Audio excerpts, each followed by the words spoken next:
سلام دوستان، وقتتون بخیر باشه. محمد جانی هستم. با جلسه سوم از برنامه اکسس قسمت فرم سازی خدمت شما هستیم. بی مقدمه بریم سراغ آموزش. ابتدایی که از جداولی که از قبل ساختیم رو انتخاب میکنیم برای فرم سازیمون. تیبلمون رو انتخاب میکنیم، وارد سربرگ کرییت میشیم، به گزینه فرم ویزارد رو میزنیم. یه چنین صفحه‌ای باز میشه.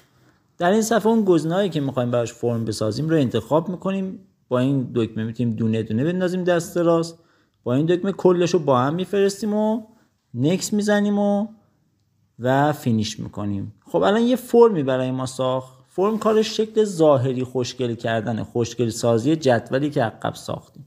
خب اینجا ما وقتی که رفتیم داخل قسمت دیزاینش که ویرایش کنیم، خیلی راحت رو این دکمه بالا کلیک میکنیم، یه جای قرارش میدیم با کلیک کردن و چنین صفحه‌ای میاد.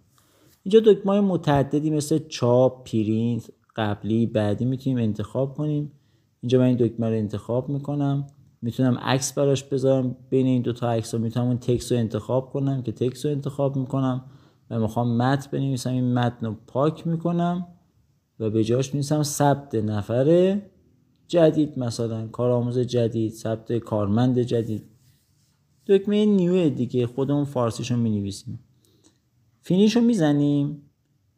بعد که زدیم یه چنین دکمه ایجاد میشه. ببینید این دکمه رو عمل میکنه. اگه ما بریم تو قسمت ویو ببینیم چی شد، به محض اینکه روش بزنیم ببینید یه نفر جدید ایجاد شد. اینجا نفرات رو پر کنیم توی تیبلمون هم ثبت میشه بچه‌ها. اتوماتیک خودش اتوماتیک تو تیبل بزرگوارا ثبت میشه. دیگه نیازی نیستش که باز بریم تو تیبل هم ثبت کنیم. باز برمیگردیم تو حالت دیزاین، یه دکمه دیگه ایجاد میکنیم، میزنیم اینجا. از این صفحه مثلا میگیم دکمه بعدی ابیلیتی و کارایش چی باشه.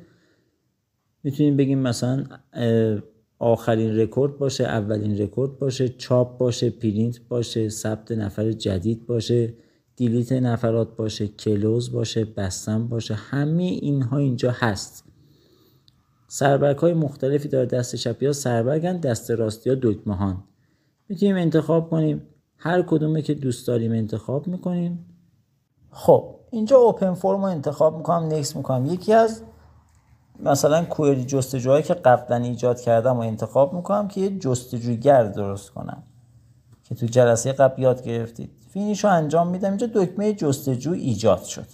میتونیم بریم تو ویو دکمه رو ببینیم. این دکمه است که اگه بزنیم جستجو میکنم. برمیگردیم توی قسمت دیزاین، یه دکمه دیگه ایجاد میکنیم به این صورت.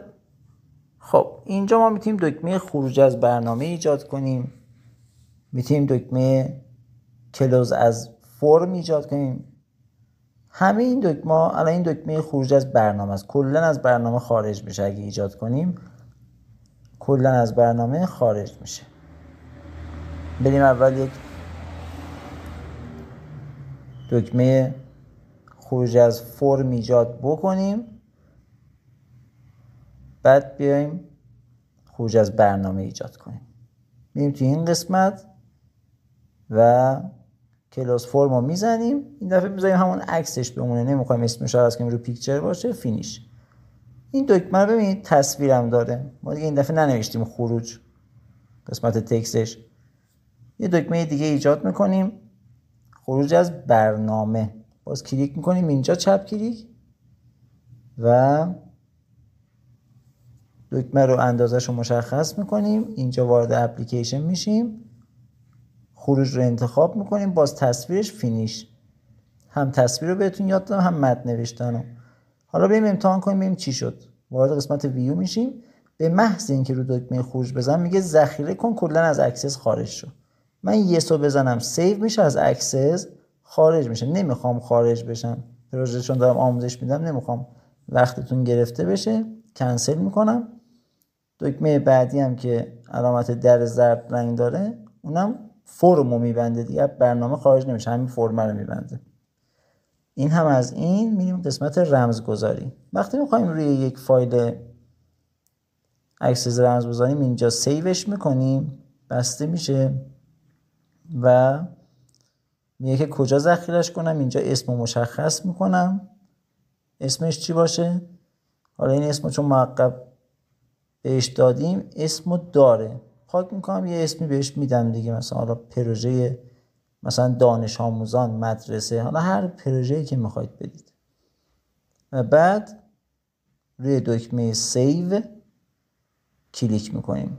حالا این اسم من نوشتم، اسمش مهم نیست، سیو. خب ما الان پروژه رو ذخیره کردیم. جلسه بعدی انشالله رمزگذاری بهتون آموزش میدیم. تا آموزش بعدی شما رو به خدای بزرگ میسپارم.